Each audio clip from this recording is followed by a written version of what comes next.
Hello बच्चों, आपका हमारे चैनल बिहारी टैलेंट में आपका स्वागत है। आज हम संस्कृत के व्याकरण कारक पढ़ेंगे। आज हम कारक और कारक के भागों भेदों के बारे में पढ़ेंगे। भेद मतलब प्रकार होता है। जैसे कारक, क्रिया का संबंध जिसके साथ सीधा प्रत्यक्ष हो उसे कारक कहते हैं। कहने का मतलब ये है कि क्रिया जो की जा रही है उसका प्रभाव जिस पर सीधा पड़े उसे कारक कहते हैं। जैसे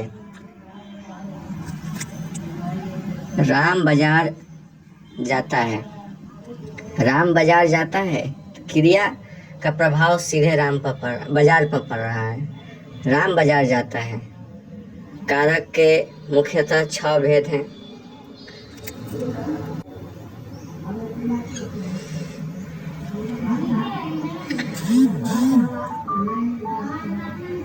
छह भेदों को हम अच्छे से और बारीकी से समझेंगे। जैसे मैंने पहले भी बताया आपको, संस्कृत में भेद का अर्थ प्रकार होता है। मैंने आपको पहले ही बताया है कि संस्कृत और हिंदी दोनों का व्याकरण हम एक साथ पढ़ाएंगे आपको।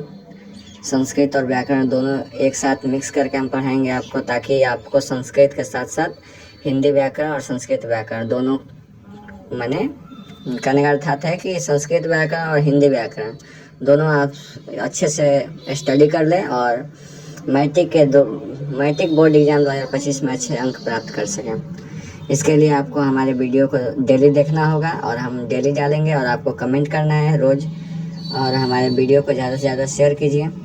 जैसे हमने आपको बताया, कारक के 6 भेद होते हैं। अनुवाद के लिए संबंध कारक और संबोधन कारक को मिलाकर 8 हो जाता है।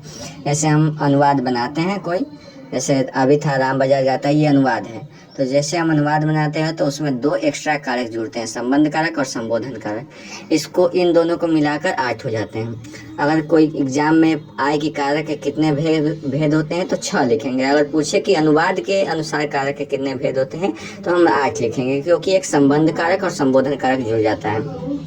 एक तरफ हम कारक लिखेंगे, दूसरी तरफ चिन्ह लिखेंगे और कारक के प्रकार और उसके चिन्ह लिखेंगे। पहला कर्ता कारक, दूसरा कर्म कारक, तीसरा कारण कारक, चौथा संप्रदान कारक, पांचवा अपदान कारक, छठा संबोधन कारक और सातवां अधिकरण कारक और 8वां संबोधन कारक। जैसे हमने आपको बता दिया, 8वां आपको याद कर लेना है अच्छे से।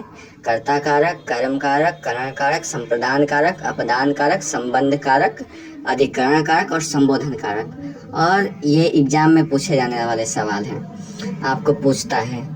और मैं आपको कारक हिंदी और संस्कृत दोनों एक ही साथ पढ़ाऊंगा, और दोनों ये व्याकरण है, जैसे आप जानते हैं हिंदी और संस्कृत का व्याकरण है, और संस्कृत का बुक भी मैं आपको हिंदी मेथड में पढ़ाऊंगा आगे चल के, ठीक है। तो देखिए, कर्ता कारक का चिन्ह ने, कर्म कारक का चिन्ह को, कर्ण कारक का से मतलब द्वारा। जैसे या जैसे हो गया, आप मान लीजिए, जैसे मोहन पुस्तक से पढ़ता है। मोहन किससे पढ़ता है? पुस्तक से।